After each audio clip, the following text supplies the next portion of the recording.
Welcome to Attach Your Resume, the interview show with some of the people behind your favorite work online, talking about how they got there and why they're hopeful for the future. I'm Amanda McLoughlin. I'm Eric Silver. I'm also hopeful for the future because we still have this podcast. Yay!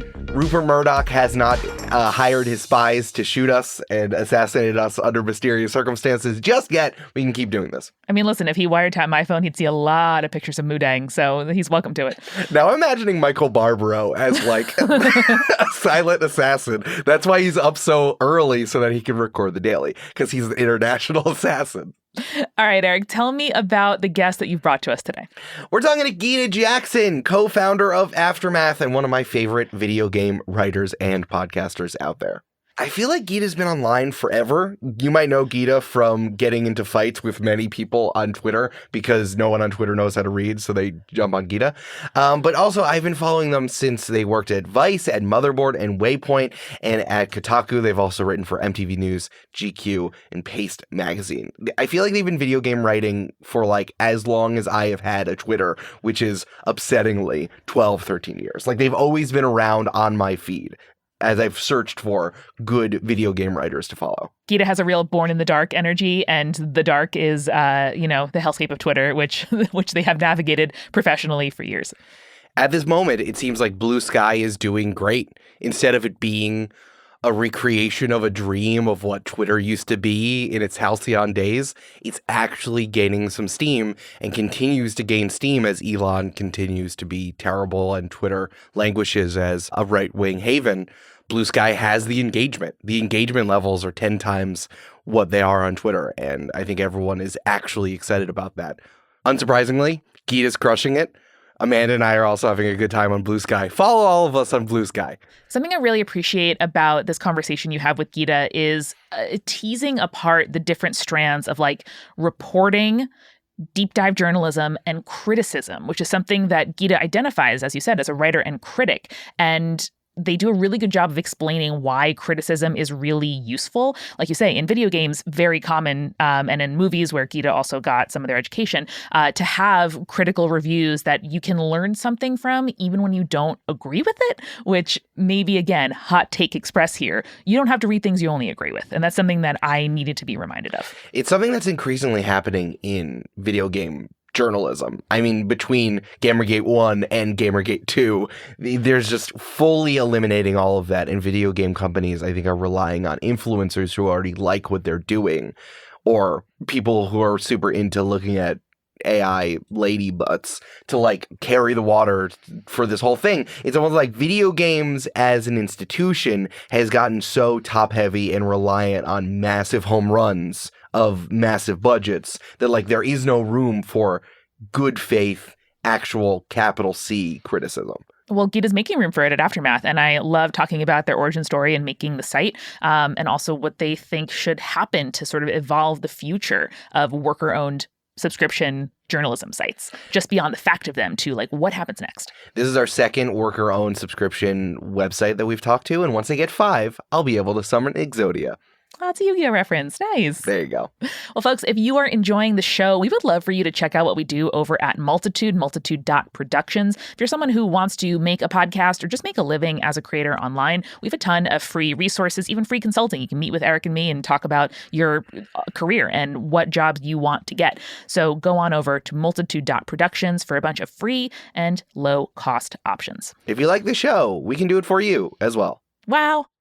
All right, I'm going to talk to Gita.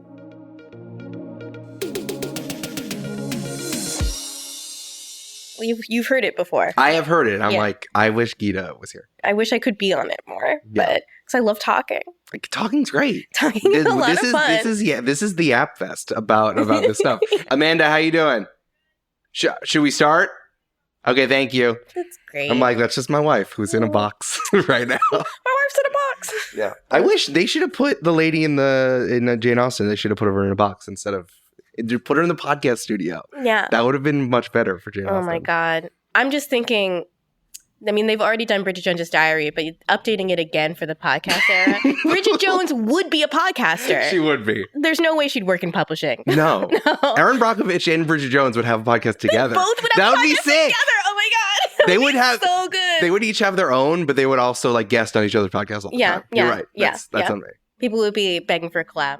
Bridget Jones, you should collab with Erin.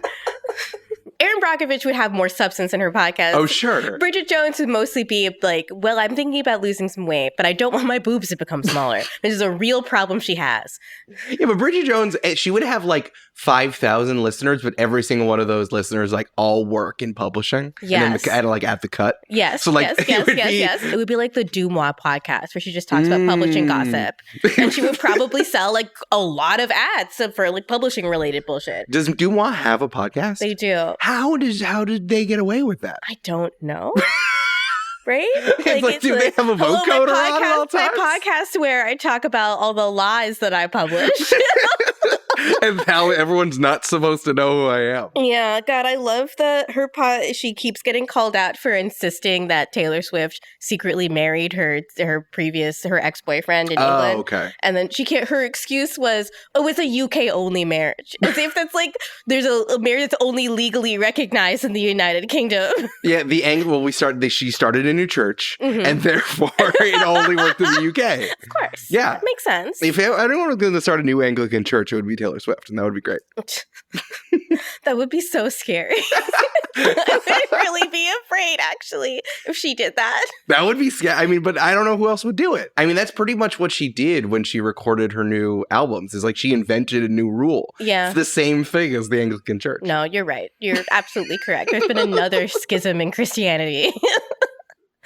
Okay, we're going to talk about podcasts. We will. I'm We're ready. going to. Or not podcasts, but like media and whatever. Yeah. Oh, no, we'll get started. Okay, let's do it. All right. All right. So, Gita, I would love you if you could introduce yourself, say your name, and then what you think your job is, how you would describe your job.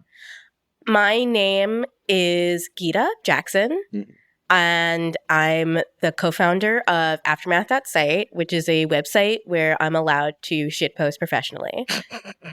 Good. Yeah. I like that. That's my job. Yeah. I write things down and people tell me if they're good or bad or not. And sometimes I email an expert and they're like, you were wrong about the things you made assumptions about. Or there's some really bad stuff going on at this company. And then I write those things down too. But a lot of the time I like writing blogs. Like I wrote a blog just called I Hate Technology, where I just described all of the ways that modern technology have actually made it harder for me to get things done in my life and in my house. Oh, yeah. Yeah, I got this like crazy Bluetooth speaker situation that every time we can play music off of it, which we do, and it hooks up to the TV. But going from music playing to the TV, you have to like restart the TV several times for it to actually sync to the TV. And sometimes it'll just drop for no reason. There's something about technology in general. It's funny. That's like a really good metaphor for what we're about to talk about. How Bluetooth, I think, was made for the best possible scenario. Like, it's so crazy that you can hit a button and let it pair, and then wirelessly it goes from one thing to another. Yeah. But no one ever considers any of the downsides or any of the friction that goes along with that. Yeah. Like, what if you live in a shitty apartment where for some reason nothing works always? What if you have two pieces of technology? What if you have two? A second piece of technology? What if you want to use the really big speaker to listen to music, to listen to Not Like Us extremely loudly, and then you think, I want to watch the music video for Not Like Us also. That should work immediately, and then it just never works. Yeah.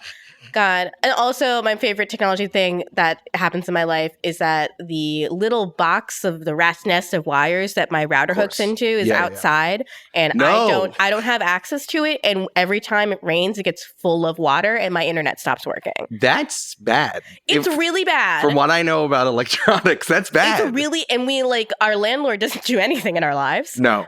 So I've contemplated just breaking into the box so I can get all the water out of it frequently. I think you should just do that. The thing about landlords is that as long as they don't know, or at least as long as they're not trying to like actively get you out of the apartment, they don't want to talk to you. No, he's very happy that a young Jewish couple lives in this apartment. Oh yeah, they're always so excited. Yeah. Even in the guy here, he's a Hasidic landlord, and I went up there, and Amanda converted to Judaism, but I'm still like, he's not going to count. Just don't talk. It's fine. Yeah. So I went up there, and it was right around Passover. So I was like, oh, we're going to talk about renewing the lease, but like, I'm going to go see my dad for Pesach. Oh, and he's like, Pesach? I'm Yeah. like, yeah, dude. Yeah. And then we don't even say Passover. We say Pesach. Yeah, absolutely. I'm like, and my favorite thing about Hasidic landlords is that they are surprised if you're Jewish as well. Yes, I know. I love that because they won't believe you. No, they won't. No, David wears a kippah every time we go to. Oh, you have to. Yeah, when we go into Crown Heights to get,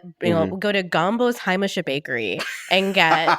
It's a really good bakery, and That they make sounds great incredible. challah. I mean, every time we go, one time we went around Hanukkah, and he was wearing a kippah, and I was just not like letting him talk to all the Hasidic men by myself. Sure. I'm just not even gonna. No, you have to. Yeah, That's it's just like you that's have his to. job, right?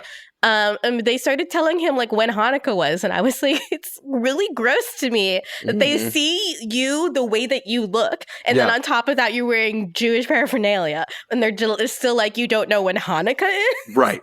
Well, Gita, I did have you on because you are my favorite Talmudic scholar of the 21st century. Of course. Really excited to have you on. But actually, it's worth talking about this because, we're going to talk about Aftermath and a lot of the stuff that you do. Of course. But you do something that a lot of people don't do right now, which is that you are still actively on Twitter. I know, and I don't know why a lot of the time. It sucks on there. It's bad. It's bad. I think I'm at the point, especially because, when you talk to people and they're like, oh, you're still on Twitter? I'm like, no one is ever going to take my things away from me. Yes. And I will be here longer than Elon will be. Yes, I'm walking backwards and going straight into hell, Exactly. Like that's okay. So my dad got a router and dial-up internet when I was like 11 years old. Oh, hell yeah. So I've been You're posting... the 10,000 hours person that they were talking. Malcolm Gladwell was talking about That's you. why I'm so good at posting. I've been doing it straight for 25 years, basically. This is Steve Jobs accidentally getting a computer early in his life. This is you. Yeah, this is me. I made several different Sailor Moon websites using... My mom works for a college. They gave my dad a little bit of hosting space, so he gave me a little bit of hosting space. Oh, wow. So this is on a private university's hosting space that I made a couple of Sailor Moon websites. Sure. And then I taught myself HTML, blah, blah, blah, blah, blah. I still really miss sparkly marquees. Yeah. It's sad that we lost the marquee as part of flashing text, and you can put sparkly banners behind them. I was so good at coding marquees in HTML. I learned how to use frames in HTML before with PHP. That was a very intensive thing. I learned how to do bitmap marking also. Anyway, taught my own stuff that's when incredible. I was 14 years old. And then I discovered LiveJournal. Then I discovered Tumblr. Then I discovered Twitter, essentially. Yeah. I was always a something awful lurker, and then I saw that a lot of something awful posters that I thought were really funny moved to Twitter, and then I've been on there for a really long time, and it just feels weird to not open the app up or go to www.twitter.com. And the thing is, though, despite how bad the website has gotten, it just in terms of the frequency and how much it surfaces really awful content, stuff from Nazis, straight up really racist stuff, Elon Musk's own posts, which are not only bad but often bigoted, that kind of thing. And unfunny, it's worth saying. Oh my God, he's so unfunny. It's really, really sad. Even though that stuff is more frequent now, because of who I am demographically, that's also always been a part of my Twitter experience. So it doesn't feel too different. Okay. It just feels like it's 10% more toxic, I would say. Or that I can no longer count on these accounts being terms of service, Well, I mean, it's fair. I was going to say the reason why I know you're an incredible Talmudic scholar is because you tweet about it. I see you tweeting about it, a lot of stuff, and I've learned quite a lot from your Twitter. But at the same time, you are constantly in a fight with someone who has a Hufflepuff avatar. I don't know why. Thinking that you said something that you didn't. People like to get mad, which is, I like to get mad too. Getting mad is especially when you feel righteous in your anger, it feels really, really, really good. I bet J.K. Rowling feels amazing every day because she thinks that she's in a righteous fight for justice. She fucked around and found out though. She was mistaken about her cause. But when you feel like you have a cause, then that yelling, that release of stress, that ability to dehumanize another person and just scream at them and make them the recipient of all your bad feelings, that feels so good and so justified, you know? Right. That's why, you know, everyone feels so good about, you see the video of Richard Spencer getting punched, right? Like, he's a Nazi, so it feels like that's an acceptable target. Oh, I think about that when I want to go to sleep. It's Absolutely. nice. It's so soothing. good. All the different memes were so fun. Also, when people do videos of Nazis getting punched and then they edit in the Mario coin sounds, it's really great to me. I love it a lot. That's a good one. Yeah. I want like a Sega announcer from like Crazy Taxi Yeah. to say like time bonus. Yes. Happening? That would sound incredible. It drives me bonkers that there hasn't been an adaptation of the new Wolfenstein games, like an HBO miniseries. I just remember that moment at E3 where one of the developers was like, "There's a lot of things you can do with a Nazi and a hatchet," and just thinking, like, feeling in my body, like, so overjoyed to hear that phrase, like, at a business presentation.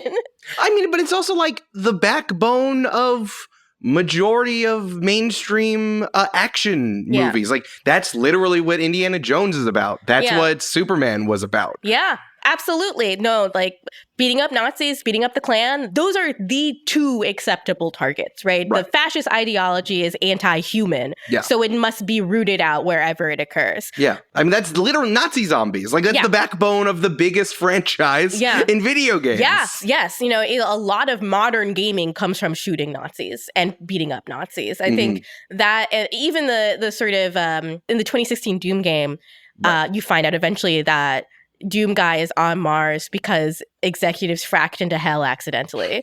Wait, I didn't know that. Yes, that's so funny. Really great. And then, like, one of the VC people is like, "You have to understand, you know, we tried, we had the utmost caution, we were doing the best." And like, while that person is making all the dumb VC excuses, all the same language you've heard about climate change from VC type people, like Doom Guy just crushes the communicator. It's like, this is satisfying. It's very satisfying. Because I hate these people and I think they're ruining the world. But the thing is, there's other people out there who I personally think are evil that think I'm ruining the world. Right. Mostly because of demographic stuff. Right. Okay. So you're hitting on something I think I already know the answer a little bit, connecting back to Twitter. It's like Richard Spencer and Nazi zombies and demons from Mars are very obviously bad people. Yeah. And like, maybe from what you explained about the amount of hate that you get as a non-binary person from someone with brown skin on the internet, it's just the regular amount, right? But at least now it's obvious. Do you stay on Twitter because at least it's a little more obvious of who is garbage, and then you're just kind of doing the thing that you're best at? Oh, yeah. I mean, the mask off situation does make it easier to, like, I've trained my audience on Twitter. My followers are like, I think of them as like a gun sometimes. Or like I'm thinking about, did you play the Crab Souls Yes. Another Crab's Treasure? Luke Plunkett from Aftermath, he hates Souls-likes, but then when he found out you could give the crab a gun, he was so excited for it. That game rips. You can give your character a gun. Yeah, I watched an extremely long Let's Play video with my husband. Which I 100% did. It's incredible. He's not an LP person, but he was like, "You look at all the characters." It was really sweet. Yeah, no, it's that, and also I look at the alternatives, and they're all kind of imperfect for me as just a poster. Blue Sky I like, but with 150,000 active users, every time there's drama, it will involve someone you know. Sure. Okay. So it will be someone you have some kind of emotional attachment to, either being yelled at or doing the yelling, or like having something unjust happen to them. Like, you can't avoid being the main character, you know, the whole thing that you say on Twitter. Like adjacent to the main character. Like, the idea of winning Twitter is just like to not be noticed and to do your little posts. Right. But on Blue Sky, you really cannot just be doing your little posts. Somebody will notice and they will get really upset.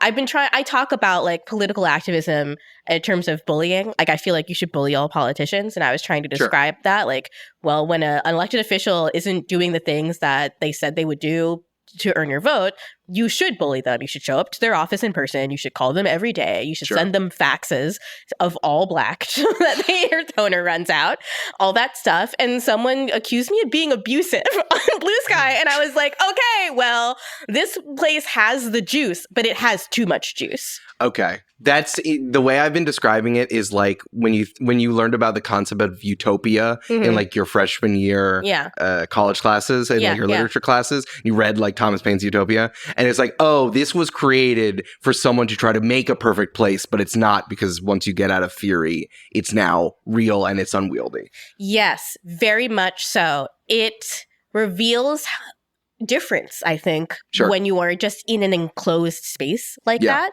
And what's also true is that on Blue Sky, a lot of the people there, especially trans people, are there because they do not feel safe on other platforms. So gatekeeping that space becomes incredibly important to them because they don't want the same things that have happened to them on every single other social media site to also happen here, the one place where they feel safe. Right. So I can't be mad at these people for making the space really hostile, but it's not an energy I love. Tumblr is hanging on by a thread. Like, bad business decisions up the wazoo. Also incredibly hostile to trans people. Co-hosts I know too much about. Just, like, on a personal level, don't like the people who make it. On a non-personal business level, I think that they have done a very bad job of running the space, and it seems like it's on its way out. Sure. Let's see. I don't do video content, like, so Instagram and TikTok. I took TikTok off my phone because it's too loud. Smart. And I feel like every time I opened it, I felt like it was yelling at me.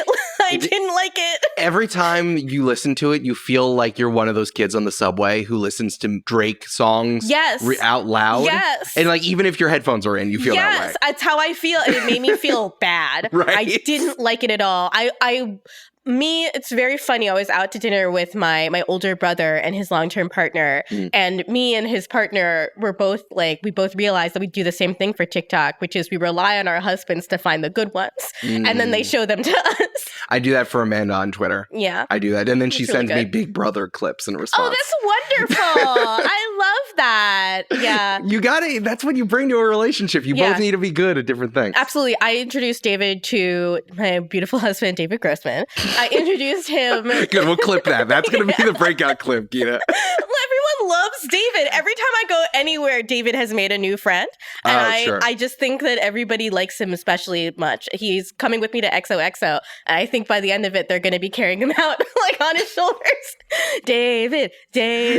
I love how you internet, David. Thank you. I love him so much. Is that also why you see Twitter as like good? Because David Grossman, if you don't know, he goes viral once every 2-3 days. Yeah. And I think that that's what Twitter is for. It's for surfacing. And yeah, I think absolutely. And what I think about is like, you know, when you read, there was that profile of Drill. If for those of you in the internet who don't know, Drill, a very popular Twitter person, but in this profile, he's just like a dude who lives in LA who's having a really hard time being a writer on TV shows. Yeah. And it's like, well, Twitter isn't supposed to turn into anything. It's just for Twitter. Yeah. So like, have you seen the ideal? You've seen the worst of what it could be from your experience. And have you seen like what the best it possibly could be as well? I mean, yeah, I met David through a Twitter group chat, right? Well, we met in person at a 4th of July party. So if you heard that story, that is true.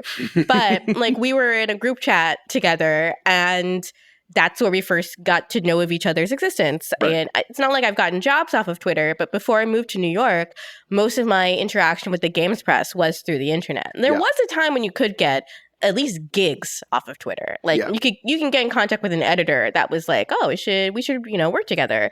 But like for most people, that never occurs, right? Twitter doesn't turn into something. And the time when you could have a TV show deal over your novelty Twitter account about shit your dad says it's long past. That is a millennial fever dream. It's over now. Yeah, you can't even have a Tumblr account that turns into a coffee table book anymore. No, you can't. Tweets of God, it's not going to happen anymore. I have seen like the highs of Twitter. I think the most, I'm not one of those people that got rich off of Twitter, which would be incredible, but I did get like a steady paying job and like a bunch of really good gigs that way. I have affection for it, but I think really it's just like in my heart, I am an agent of chaos, and Twitter is chaos. I do have a poster soul, I think. It's from the 10,000 hours. Really Malcolm is. Gladwell is typing right now. My sense of humor has been so finely tuned by the internet that the funniest things in the world to me are on Twitter.com. Okay. Like, including drill tweets. Like, he is an incredibly funny writer. 100%. I really admire, like, not just his ability to create jokes that use the language of the internet to such a good effect, but also the phraseology is so funny. 4th of July, this all smacks of gender, I say, turning the 4th of July into the 4th of shit. Like, it's incredible. I mean, you did quote earlier in this conversation that you were going to walk backwards into hell. Yeah, like, that sounds like something that comes from Chaucer or something, but it's not. It's from drill. Exactly. Yeah, it's really, really wonderful. But you see on Drill's recent tweets, as people have started speculating if there's a different Drill, it's like, no, it's just Twitter sucks so much that it started to get to him. Right. And now his posts are more angry because Twitter is a terrible place to spend a lot of time. And I think larger for this entire conversation we're having, what happens when the thing you love or the platform you love or are good at, what happens when it starts to deteriorate under you? Yeah, the past 10 years of my life, yes. Yeah. That's where we're going. Maybe you start like a subscription-based sort of thing to like maybe make you it start happen. a small business with your friends, and then you hope that people will give you enough money to sustain that small business, but... I guess what I want to ask you as someone who has so much experience in the space, both of like being online as a poster, being online as a larger creator, and resisting, as you're saying, the pivot to video, which has come in so many ways and continues to come for us constantly. Is so funny because I'm really great on video also. Like, I'm really, really good at it. I would do fantastically on a short form video. As long as I don't have to edit it and cut it. You should have been on Quibi. I should have been on Quibi. Here's your gaming minute. I would have been amazing. You would have crushed it. No one had enough faith in me. I remember that there is one particular article that you've written on Aftermath, which I didn't think you'd be able to write anywhere else, called "It Happened to Me. I Was a Daily Video Game Blogger." Oh my God, yes. Sometimes in our Slack, we call Aftermath Kotaku therapy. Well, I mean, isn't that all of these websites that everyone worked at one place, it exploded, and then everyone's deeply psychologically traumatized by it. And then you start that while pulling the same ethos forward. I mean, I could think of 10 other websites that do that as well. We would be remiss to say that Aftermath didn't take a huge inspiration from the exodus of the Deadspin employees to create Defector, which, like, I was there at the company when that happened. Like, I don't think I've recovered from the trauma of all that. I remember logging onto Slack and like bursting into tears because I saw that Barry Pachetsky had been fired. And then Union Slack was very active and everyone was telling us what was going on. I like walked out into my living room where I lived with roommates in the time. And like my roommate had to comfort me as I was like snot pouring down my face, like ugly crying about how it felt like the people who owned my company didn't trust us, wanted to strip everything that we did for parts, wanted to ruin a lot of things that I personally had put a lot of work into developing a better community culture and really good work that made a lot of money for these people. Right. So let me ask you a really ham-fisted question. Sure. If you were someone who worked at Kotaku and you were what was your job titles at Kotaku? Staff writer. Staff writer. Okay. So that's perfect. If you were someone who had any sort of power to effect change at Kotaku, what would you have done instead of anything that people did when you were working there? We came close to striking and we should have struck. Like everybody, we should have all walked out. We had a contract with a no strike clause at the time, and that was the fear. But they did strike a few years later, and they did get everything they wanted. So we were actually too terrified by these new lawyers. Like I'll give Geo Media credit for one exact thing. They're great opposition. They have a great legal team that went through that contract with a fine-tooth comb and found every single way they could violate our contract without violating it, essentially. And I'm sure they would have fired all of us, but that would have been better than the slow death that I'm watching all these sites experience now. There's people I really like that work at Kotaku. Ethan Gach, and I've never known how to say his name. Ethan Gatch. in Gawk. I respect when I see, and this is another guy whose last name I don't know how to pronounce, Zachary Zeiswen. Yeah, I know. When What's he writes, his name? he writes good lists, and I'm like, you did have to make these into slides, but you are doing a good job. Yeah, no, he's a born blogger. I really respect him. And then Alyssa Mercanti, obviously, we're hanging out tonight, actually. Oh, hell yeah. We're going to a brat-themed party. That's going to timestamp this episode, but hell yeah. Yeah, it's funny to think that, like, we're talking about how Kotaku has slowly been dying, and a Kotaku writer was at the center of Gamergate 2.0 here in 2024. That's always been the brand Kotaku on the internet only has this piranha of like bad faith interactors that we just like never did a good enough job community moderating to sort of get these people to shut the fuck up. But it just sucks because Alyssa's work is really great and really fun. She has such a fun voice in her work. Yeah. And you see, just based on what's happening to her online, she is clearly not getting enough institutional support. And it wouldn't surprise me if they were trying to drive her out of the company because any controversy makes it harder to sell this brand name.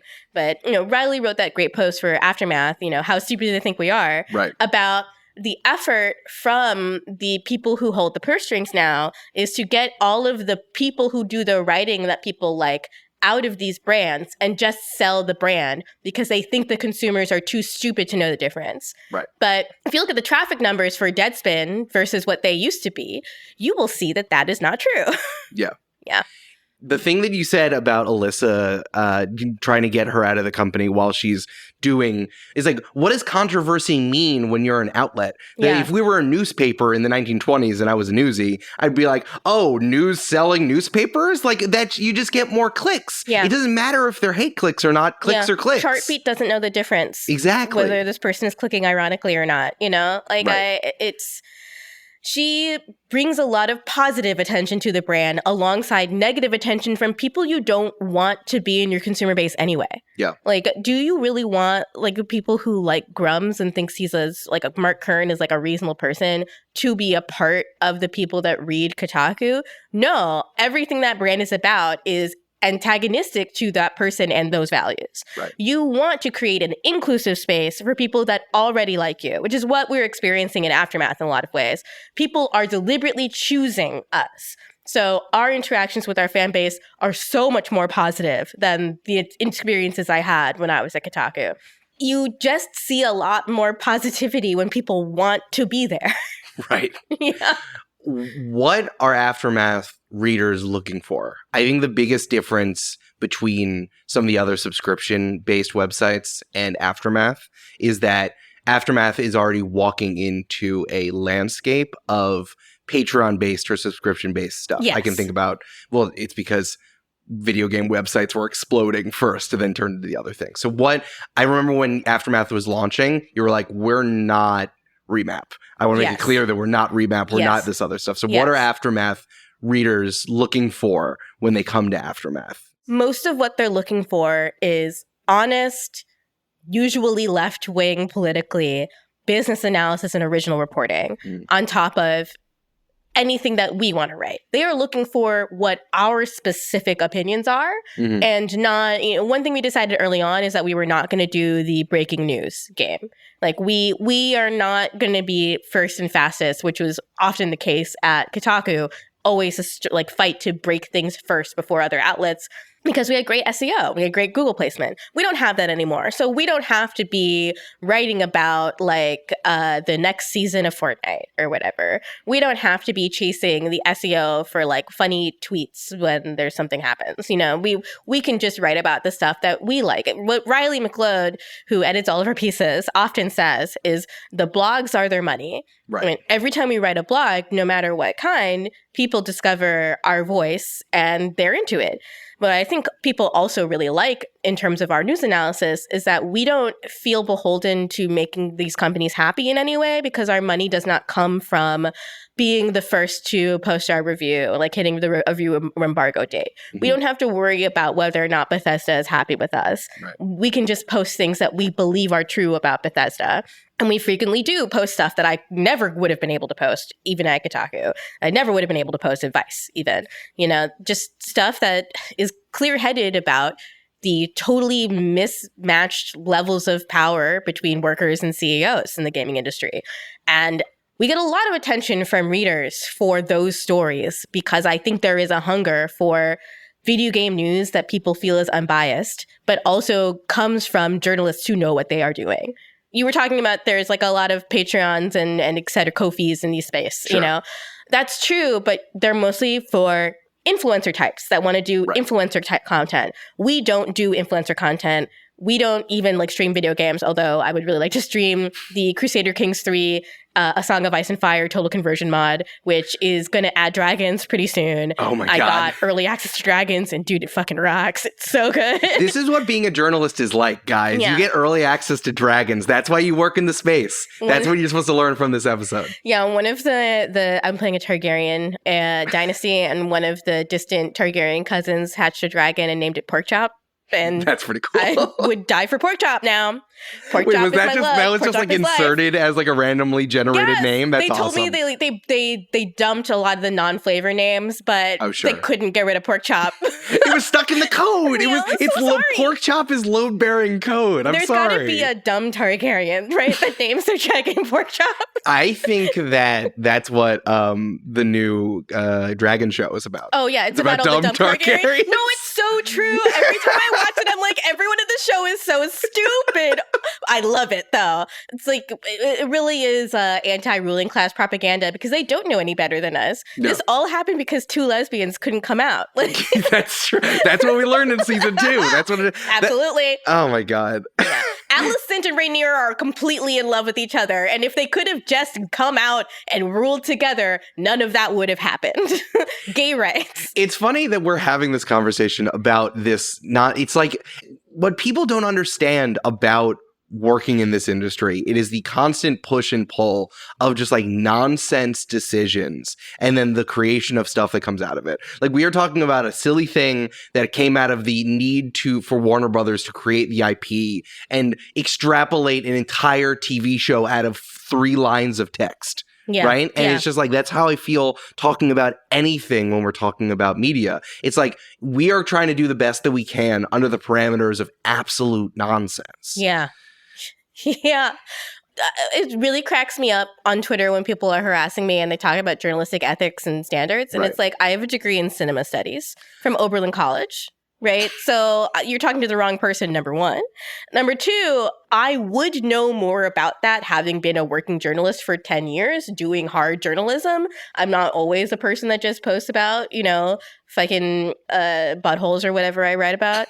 But, I've been in ethically tricky situations before. And the thing is, though, a lot of it does just run on vibes.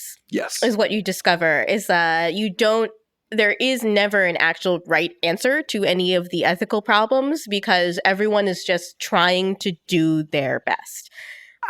I don't know about best. I mean, the journalists, yes, but maybe like someone's trying to do the thing that makes them the most money right now or following the trend. Some of the journalists are doing that too. You know? That's true. Like there are people out there that are interested. I mean, the internet, Twitter especially, has made it more possible to push your personal brand than ever previous before. And in the world of journalism, in the world of writing, it is very lucrative to have a personal brand. I'm XOXO Gossip Gita. I introduce myself by saying I'm Gita. Like that's. Oh, you're Gita? I'm Gita. Oh, I didn't. I got confused. Yeah. Good. My mom hates it when I say my name that way. My name is pronounced Gita, but I'm Gita.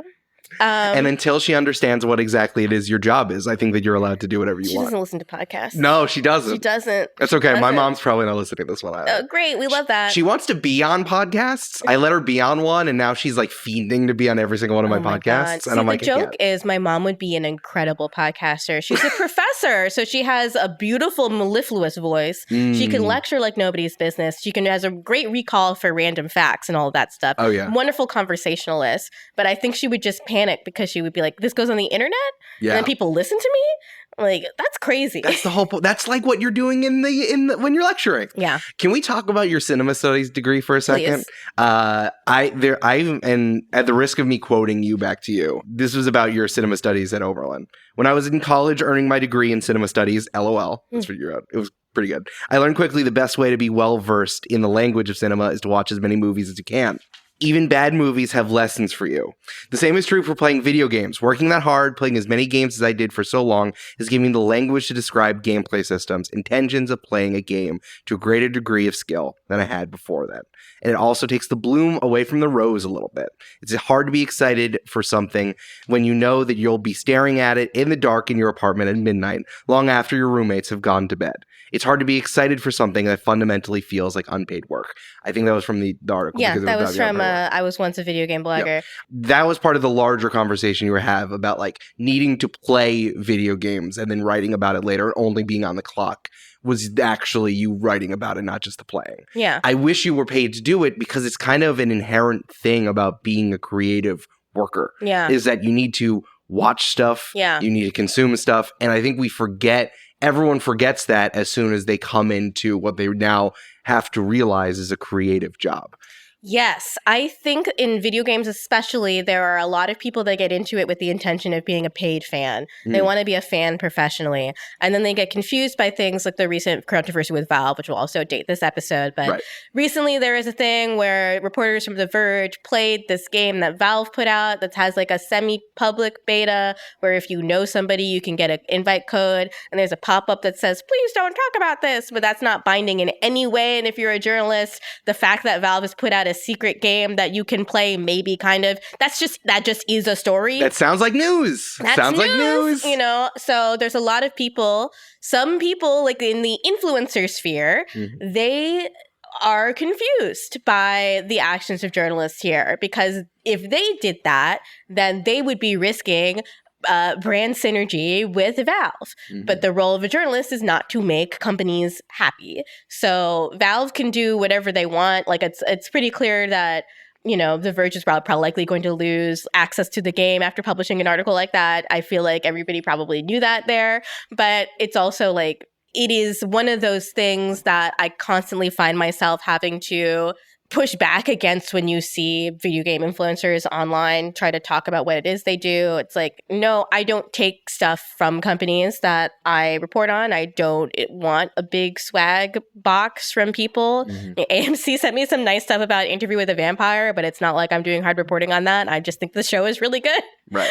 It's like, and I'm going to take it. I'm not going to post about it. Yeah, I'm just going to enjoy the vampire slippers you sent me. They sent me the little velvet journal. Oh, okay, that's kind of cute. It's kind of adorable. That's kind of cute. I really in a Tumblr with Lestat's face on it. That's funny. It's really adorable. But it's like I remember when Fallout 4 came out, and there are people talking about how other people must have just been, you know, like they don't understand why journalists were upset about the game while wearing their Pip-Boy merch, and it's like, dog, like you look like a chump, like you look like you've been bought, and I cannot have the appearance of being bought by a company. That jeopardizes my credibility as a journalist that's trying to tell people, make value judgments about whether or not business moves are right or wrong. Yeah. So what do we forget when we move into a new medium, maybe a more digital medium, like going from movies to video games or to, I spent a lot of time being mad about Dungeons and Dragons online.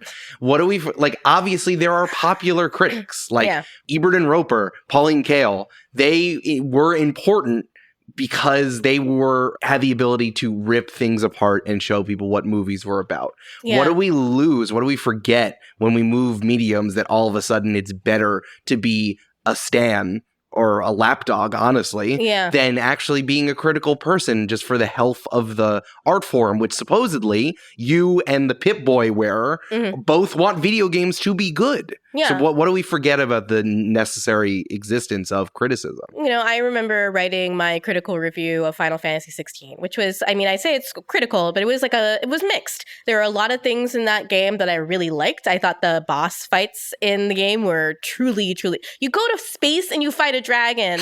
Like, that was sick as hell. You're not going to tell me that dudes will see that and say, hell yeah. And I was saying, like, my husband walked behind the couch and watched. That's what Sephiroth is there for. Exactly. Yeah, that's in the bones of Final Fantasy. But then, like, you watch the rest of the cutscenes and it's, like, egregiously sexist for no reason. And then there's the whole weirdness of it being a slavery narrative and no non-white, like, no black people are in the game. Sure. There are some people that are clearly based on a fantasy idea of Arabia, but that's also offensive for other reasons. Shout out to the fantasy genre. Love you. You guys are crushing it. Thank you. And it's people were really, really, really upset with me for writing that because other reviewers gave it really good reviews.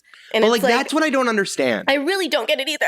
Because, like, that's why they invented the Metacritic score. Yes. Or inherently, that's why they invented Rotten Tomatoes, is so that you can see the aggregate. Yeah. That's what I don't understand. And it's also like, as a critic, I read critics I don't agree with frequently Sure. because it helps me calibrate my own level of taste, right?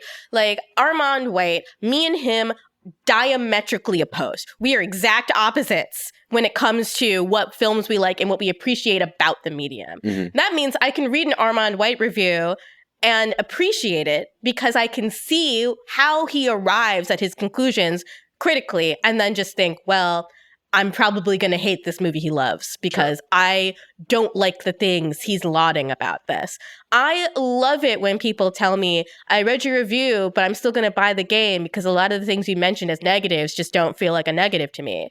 I love that, you know? That means my work was useful to someone and it helps them understand the thing they're about to make. I'm not writing a buyer's guide. Mm-hmm. I'm writing a critical analysis of the experience I just had.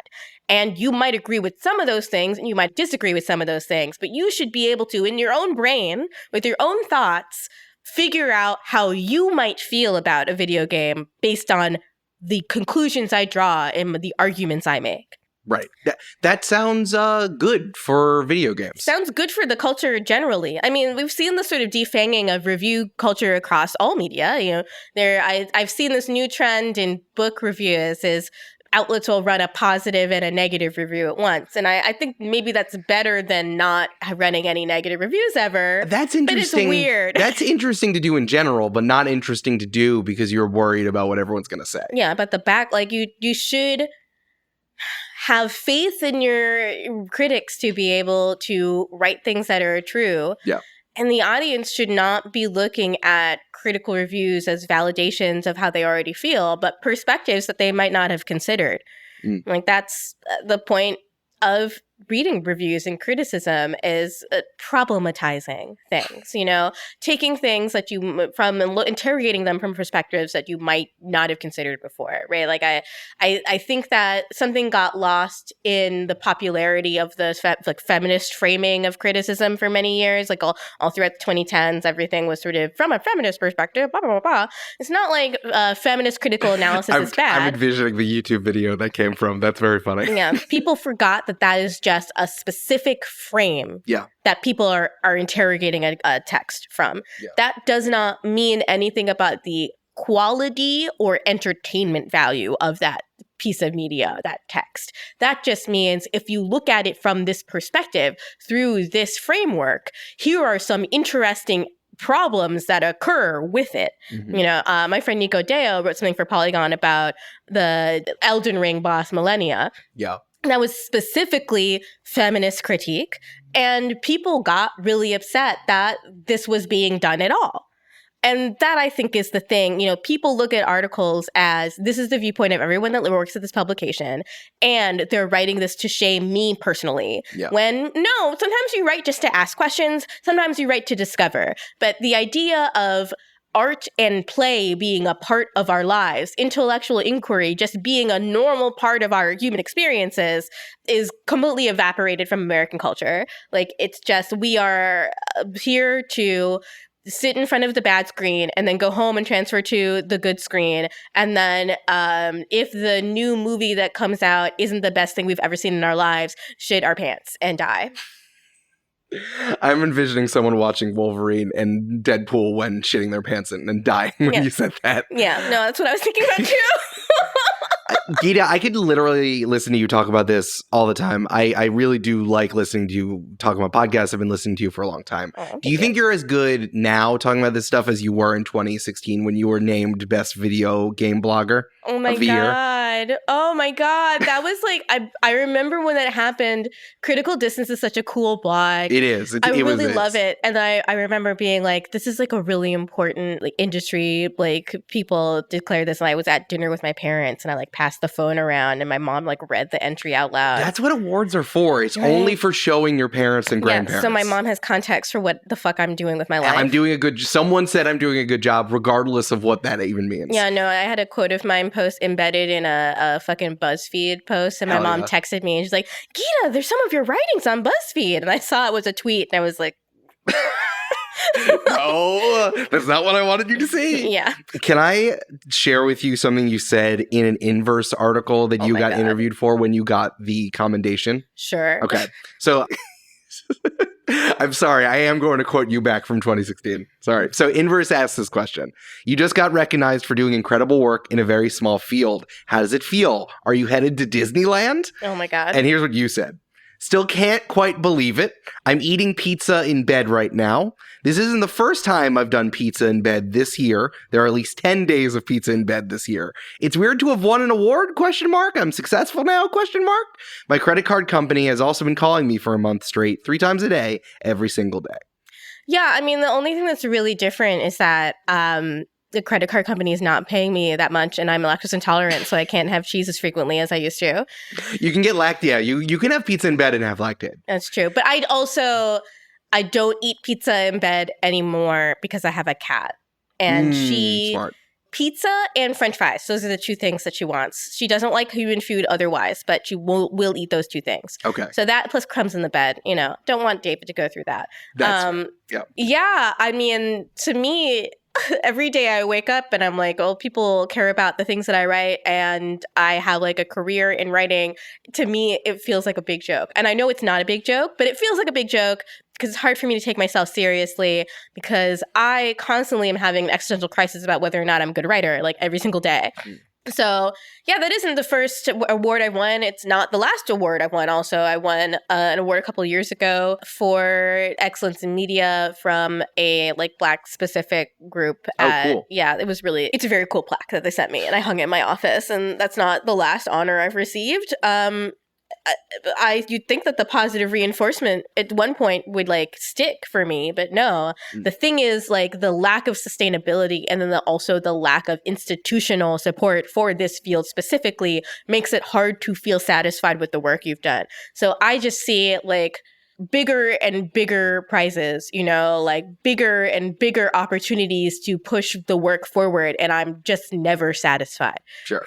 So if I ask you the same question that Inverse asked you, God, more than 8 years ago, right? Yeah. Is like you got recognized for doing incredible work in a small field. I would say that's the fact that even smaller field, because Aftermath is a real business that's actually running sustainably. It's crazy, right? They let me run a business. It's pretty good. That's pretty good. So how does it feel? Do you feel like you want to go to Disneyland a little bit more because Aftermath exists and what you're doing now as compared to what you were doing when you were working at Paste, which again was not even when we were talking about the 2 places that were important for you to work at Kotaku and at Vice. You didn't even mention that.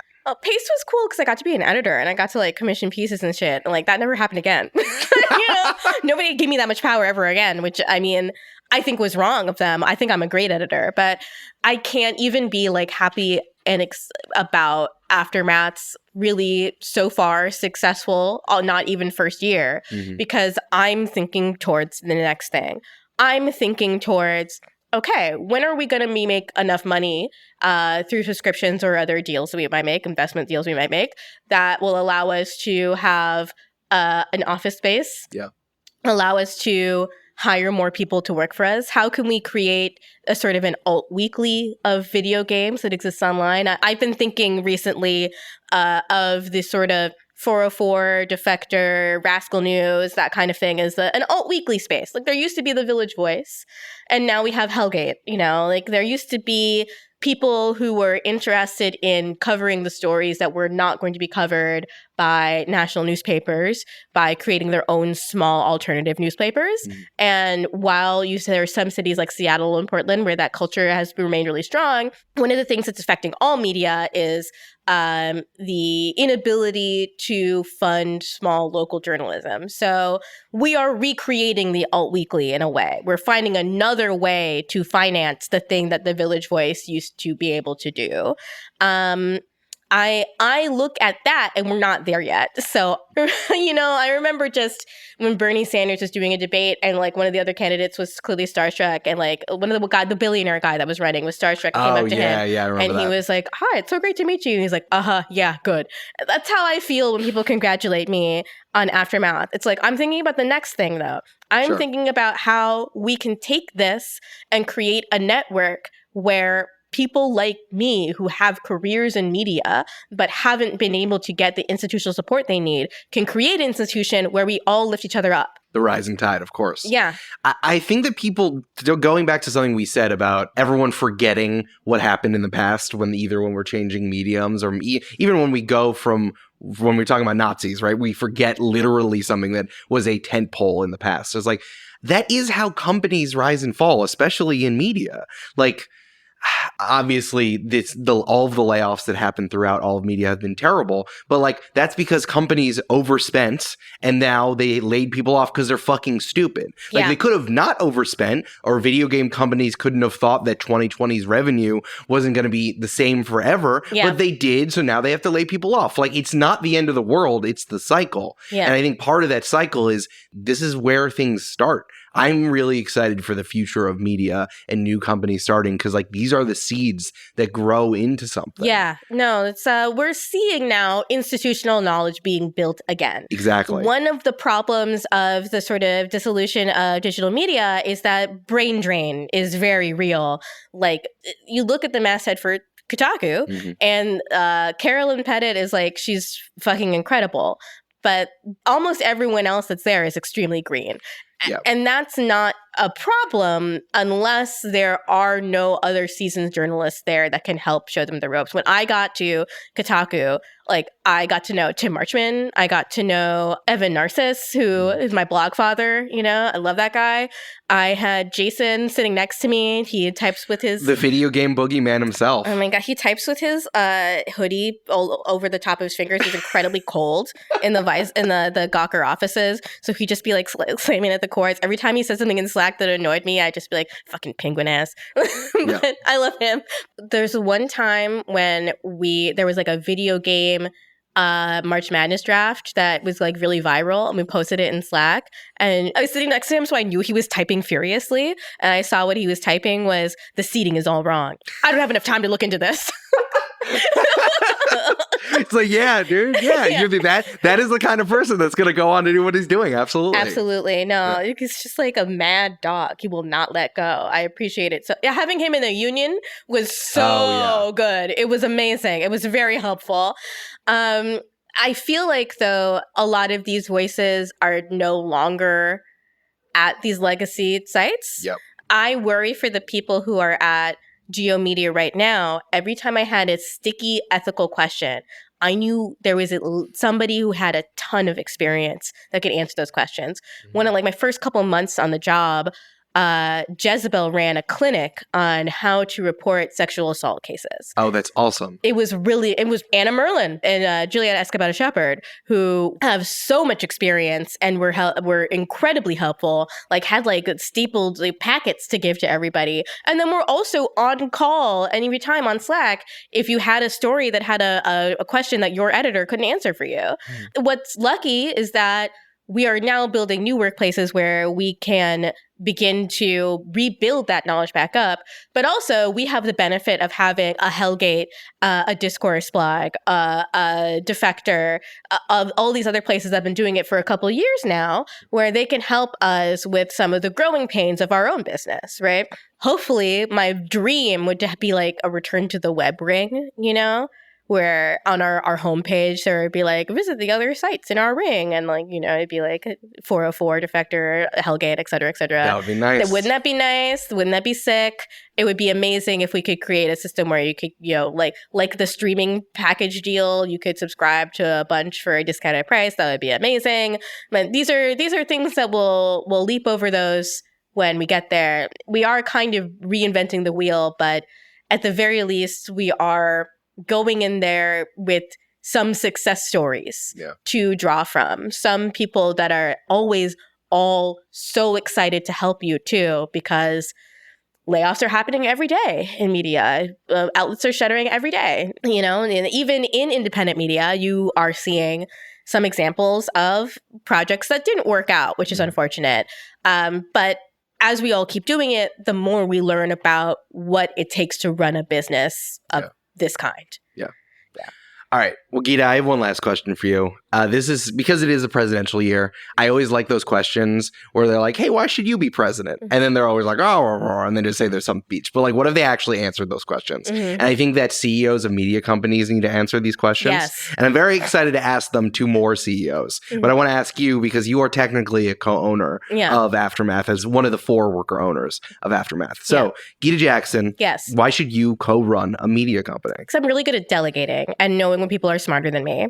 I'm not going to ever force through a decision if I'm shown evidence that my opinions are bad, because for the most part, I'm spitballing, and if you know more than me, I will defer to you immediately. If I know more than you, I will make that very clear.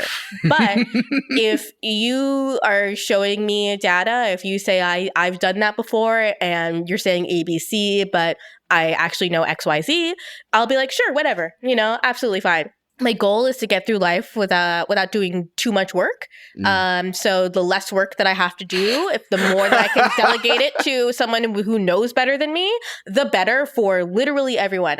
Every good boss I've had has been a good delegator and not been a micromanager. They have allowed people to handle their own business. And I think that would make me a good boss. The other thing about Aftermath specifically is like, I would trust those motherfuckers with my life. There's so much money goes into that bank account and I don't see any of it. And I just trust that they're not depleting it, you know? I trust them so much that even when they piss me off, I still want to run a business with them, right? So I feel like my internal bullshit calibrator is very, very strong.